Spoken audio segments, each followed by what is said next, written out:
Hello everyone, this is me Siya. Welcome to experience institute. इस video में हम बात करने वाले हैं मेसोपोटामिया की संस्कृति में शहरों का महत्व। ठीक है, मेसोपोटामिया के लोग शहरी जीवन को महत्व देते थे। उनके लिए जो शहरी जीवन था वो बहुत इंपॉर्टेंट था, वो उनके लिए बहुत वैल्यूएबल था और वो उसको महत्व भी देते थे।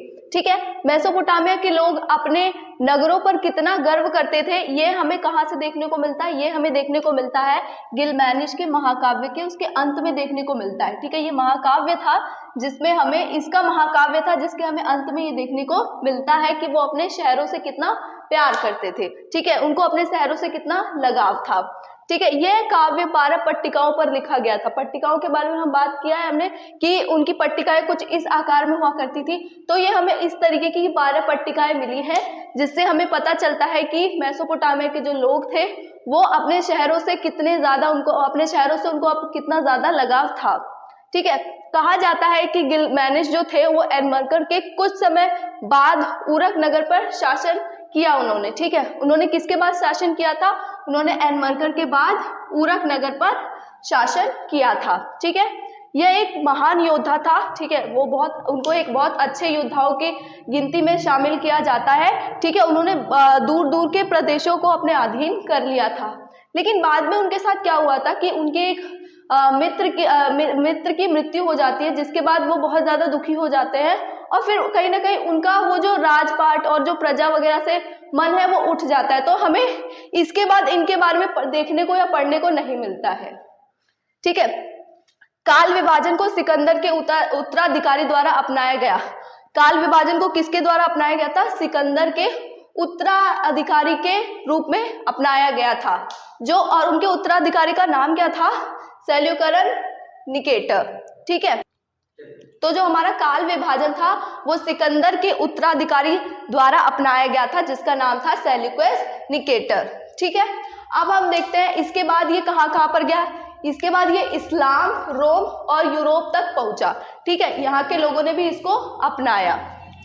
शहरी जीवन और सामाजिक व्यवस्था। यहाँ का शहरी जीवन और सामाजिक शहरी जीवन और सामाजिक व्यवस्था। तो यहाँ का शहरी जीवन और सामाजिक व्यवस्था कैसी थी?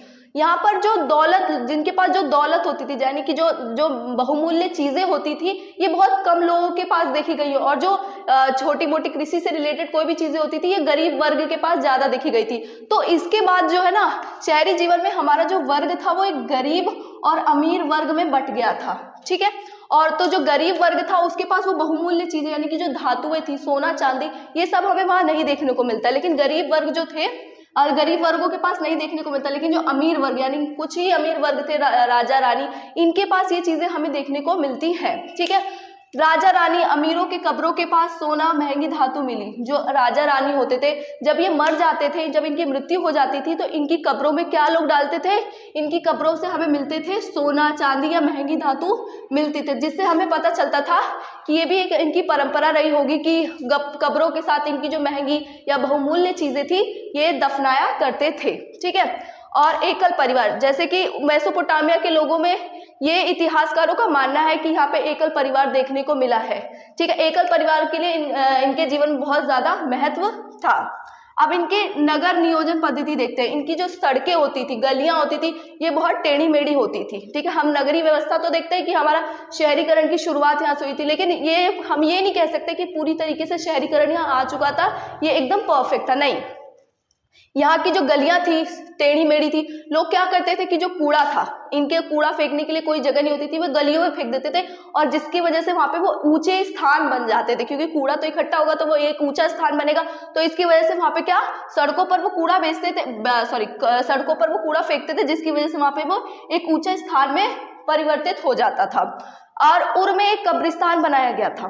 ठीक है, वहां पर कब्रिस्तान जैसी जगहों पर बहुत कम देखने को मिली थी क्योंकि अभी वो पूरी तरीके से विकसित नहीं हुआ था। और कुछ लोग क्या करते थे, कुछ लोग तो फर्श के नीचे ही दफना दिया करते थे। ठीक है, जो उनका फर्श होता था उसके नीचे ही दफना दिया करते थे। तो इस वीडियो में हमने जाना मेसोपोटामिया की संस्कृति में शहरों का क्या महत्व था और उनका जो शहरी जीवन और जो उनकी सामाजिक व्यवस्था है वो कैसे जीते थे। ठीक है, इसी वीडियो के साथ हमारा फर्स्ट चैप्टर कंप्लीट होता है। अगर आप लोगों को ये वीडियो अच्छा लगा हो, please like, share and subscribe to my channel. Thanks for watching.